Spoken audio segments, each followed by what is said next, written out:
झालेलं आंदोलन जे आहे त्यात नीटची परीक्षा पेपर फुटले, पण ती पुन्हा झाली, त्यात कणभरही कुठे गडबड झाली नाही, रिझल्ट लागले. आता कॅप राऊंड सुरू होतील आणि त्यामुळे त्या विषयाला घेऊन राजकारण करणं चाललेलं आहे आणि हे राजकारण विरोधकांनी थांबवलं पाहिजे. सूट राजकारण करण्यातून आपण देशाचं नुकसान करतो, समाजाचं नुकसान करतो, वातावरणाचं नुकसान करतो, जगामध्ये आपली प्रतिमा बिघडवतो आणि त्यामुळे विषय वेगळा आणि त्याच्यातून हेतू वेगळा, सगळ्या क्लिप बाहेर येत आहेत.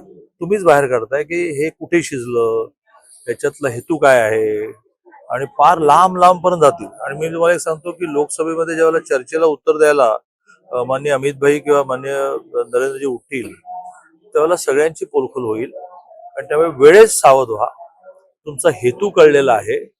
तुमचा हेतू जर हा असेल की ह्या देशामध्ये पेपर फुटू नयेत तर ते फुटूच नाहीत ना. पण एखादा पेपर फुटल्यानंतर म्हणजे एखाद्याने एक आंबा चोरला म्हणून त्याची शिक्षा फाशी नसते ना. आंबा चोरला तर त्याची समज देणं असते, मग आणखीन काही चोरलं तर त्याची शिक्षा किती ठरलेली असते. प्रत्येक गोष्टीची फाशी फाशी असं नसतं ना. त्यामुळे पेपर फुटू नयेत, विद्यार्थ्यांचं नुकसान होऊ नयेत यासाठी आपण सगळेजण प्रयत्न करतो आहोत. त्या पेपर फुटीनंतर मुलांना पटकन परीक्षा देता यावी, त्यांचे रिझल्ट लागावे, त्यांना ऍडमिशन मिळावं असा प्रयत्न चालला. पहिल्यांदाच देशामध्ये आपल्याला मिलिटरीला इन्व्हॉल्व्ह करावं लागलं, पण त्याच्यावर टीका झाली. अरे त्याच्यातून नीट झालं ते बघा ना, पण मग का मिलिटरी का वापरावी लागली. पण असं लक्षात आलं की काही क्लासेस ही गडबड करतायत. त्यामुळे सगळे पेपर फोडणारे अटकेत आहेत, त्यांच्यावर कारवाई होणार आहे. तरी आपण एकच दोषा लावून धरायचा याचा अर्थ काहीतरी हेतू वेगळा आहे. हे अधिवेशन डिस्टर्ब करायचं, या अधिवेशनामध्ये जी बिलं यायची ती येऊ द्यायची नाहीत, असा त्यातला म्हणजे पहिला हेतू आहे. बाकी हेतू मोठमोठे आहेत, मला तुम्हाला जाहीरपणे सांगता येणार नाही.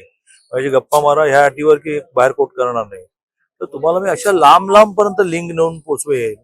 तर काय चाललंय काय, देश संपवायचा विचार चाललाय का तुमचा? संपणारच नाही देश. गेल्या अनेक वर्षामध्ये फार मुघल येऊन गेले, ब्रिटिश येऊन गेले, त्या वेळेला राज्य गेलं, पण देश काय संपवू शकले नाही. लोकशाही मराठी ऐका, पहा, जागरूक रहा.